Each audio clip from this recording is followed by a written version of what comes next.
Math मंत्रा channel पर एक बार फिर से सभी छात्रों का स्वागत है। आज हम लोग प्रश्नावली 2.1 के प्रश्न संख्या 11 को हल करते हैं। सर्वप्रथम हम देखते हैं कि प्रश्न संख्या 11 में क्या दिया गया है। ये कह रहे हैं tan inverse 1 plus cos inverse minus 1/2 plus sine inverse minus 1/2 का मान ज्ञात कीजिए। चलिए अब हम इसको हल करते हैं। तो हल में हम लोग बाएं पक्ष में लिखते हैं tan inverse 1 plus cos inverse minus 1/2 plus sine inverse minus 1/2 बराबर tan इनवर्स 1 यानी कि वह कौन सा कोण है जिसके tan का मान 1 होता है। तो हम लोग जानते हैं कि tan 45 अंश का मान 1 होता है, इसलिए रेडियन में हम इसको लिखेंगे π/4 प्लस कास इनवर्स माइनस 1/2 दिया है। तो हम जानते हैं कास इनवर्स माइनस x बराबर pi minus cos inverse x। तो उसी आधार पर हम लिखेंगे पाई माइनस कास इनवर्स 1/2 और साइन इनवर्स माइनस एक्स का फार्मूला क्या होता है। साइन इनवर्स माइनस एक्स बराबर हम जानते हैं माइनस साइन इनवर्स एक्स। तो उस आधार पे हमको मिला माइनस साइन इनवर्स 1/2। अब अगर हम इन दोनों को जोड़ दें तो हमें मिलेगा क्या, लघुत्तम लेंगे 4 और यहाँ मिलेगा 4 × 4 यानी कि यहाँ 4 पाई मिलेगा प्लस पाई, यानी कि इन दोनों को जोड़ने के बाद हमको मिल जाएगा 5π/4 माइनस कास इनवर्स 1/2 का मतलब क्या होता है। कास का वह कौन सा कोण है जिसका मान 1/2 होता है। हम लोग जानते हैं कास 60 अंश का मान 1/2 होता है और रेडियन भी इसको हम लिखते हैं π/3। साइन का वह कौन सा कोण होता है जिसका मान 1/2 होता है। हम जानते हैं कि साइन 30 अंश का मान 1/2 होता है और इसका रेडियन मान जो होता है वो π/6 होता है। अब 5π/4 माइनस यहाँ पर हमने कॉमन ले लिया तो मिला क्या π/3 माइनस प्लस माइनस कॉमन लिया तो प्लस π/6 मिला बराबर हम लिख सकते हैं 5π/4 माइनस ब्रैकेट के अंदर हमने लघुत्तम लिया 6 तो 3 दूनी 6 ऊपर मिला 2π 6 का 6 ऊपर मिला पाई। तो हमें मिला क्या 5π/4 माइनस 2 + 1 = 3π/6 और यहाँ से अगर हम इसको और सरल करें तो मिलेगा 5π/4 माइनस 3 × 3 3 दूनी 6 यानी कि हमको मिल गया π/2। और यहाँ पे हम फिर से एक बार लघुत्तम लें 4 तो यहाँ मिलेगा 5π माइनस 2 दूनी 4 यानी कि ऊपर हमको मिल गया -2π। तो 5 में से 2 अगर निकला तो हमें मिला क्या 3π/4 और यही 3π/4 ये हमारा मान होगा, यानी कि 3π/4 ही हमारा क्या होगा, उत्तर होगा। तो इस तरीके से हम लोगों ने प्रश्न संख्या 11 को हल किया। अब हम लोग प्रश्न संख्या 12 की ओर आगे बढ़ते हैं। प्रश्न संख्या 12 में ये कह रहे हैं कास इनवर्स 1/2 धन 2 × साइन इनवर्स 1/2 का मान क्या होगा।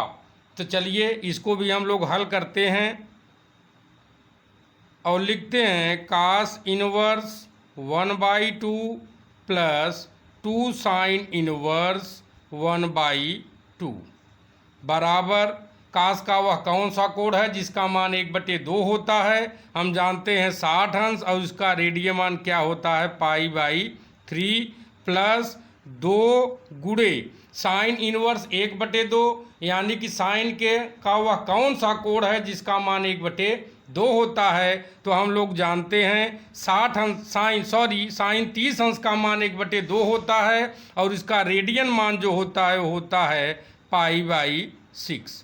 अब हम इसको सरल करें तो हमें मिलेगा π/3 प्लस 2 एकम 2, 2 तिहाई 6, तो यहाँ भी मिला π/3। दोनों को अगर हम जोड़ दें चूंकि हर समान है तो पाई धन पाई बराबर क्या मिला 2π, और यही हमारा आंसर होगा। तो यहाँ पे हम लोग लिख सकते हैं कि इसका जो मान होगा वह 2π/3 होगा। इस तरीके से हम लोगों ने प्रश्न संख्या 12 को भी हल कर लिया। अब हम लोग प्रश्न संख्या 13 की ओर आगे बढ़ते हैं। प्रश्न संख्या 13 हम देखते हैं। ये कह रहे हैं कि यदि साइन इनवर्स x बराबर y, तो यहाँ पे इन्होंने 4 ऑप्शन दिया हम लोगों के लिए, और ये कहते हैं कि जो y का मान होगा यह क्या हो सकता है। इसके लिए A, B, C, D 4 तरीके के ऑप्शन दिए गए हैं, और इस प्रश्न को देखकर बच्चे काफ़ी कंफ्यूज हो जाते हैं, वो समझ ही नहीं पाते कि उनसे क्या पूछा जा रहा है। तो सभी छात्र जानते रहें, यहाँ से सीधे सीधे आपको साइन इनवर्स के मुख्य शाखा का परिसर ही पूछा जा रहा है। तो हम इसको जब हल करते हैं और हल में हम लिखते हैं, देखिए दिया है साइन इनवर्स x बराबर y। चूँकि साइन इनवर्स के मुख्य शाखा का परिसर -π/2 से लेकर π/2 तक होता है। तो यहाँ बड़ा ब्रैकेट लगा है, हमने पीछे भी कई बार चर्चा किया है। जब ऐसा होता है बड़े ब्रैकेट में आपका परिसर दिया रहे तो आप जान लीजिए कि इसमें पहला बिंदु भी सम्मिलित है, अंतिम बिंदु भी सम्मिलित है, साथ ही साथ इसके मध्य में आने वाले सभी कोण इसमें सम्मिलित हैं। अब साइन इनवर्स x बराबर y दिया और पूछ रहे हैं कि y का मान, यानी कि यहाँ पर कोण का मान क्या हो सकता है, यानी कि साइन इनवर्स x का मुख्य मान क्या हो सकता है। और हम जानते हैं कि मुख्य शाखा के परिसर में ही आपके ये कोण विद्यमान होते हैं। और यहाँ से अगर साइन इनवर्स x बराबर y दिया तो -π/2 से लेकर π/2, तो यहाँ पर देखिए हम जानते हैं कि y का जो मान होगा वह -90 अंश के बराबर होगा या 90 अंश से बड़ा होगा। फिर कहते हैं कि y का मान 90 अंश के बराबर होगा या 90 अंश से छोटा होगा। तो इस तरीके से अगर हम यहाँ पर निकालें तो हमको मिलता है कि y is greater or equal to -π/2, और साथ ही साथ हमको मिलता है y is less or equal to π/2। अब जब दोनों का हम कॉम्बिनेशन बनाते हैं, यानी कि हम कह रहे हैं y का मान या तो -90 अंश से बराबर होगा या -90 अंश से बड़ा होगा, लेकिन y का मान 90 अंश के बराबर होगा या 90 अंश से छोटा होगा।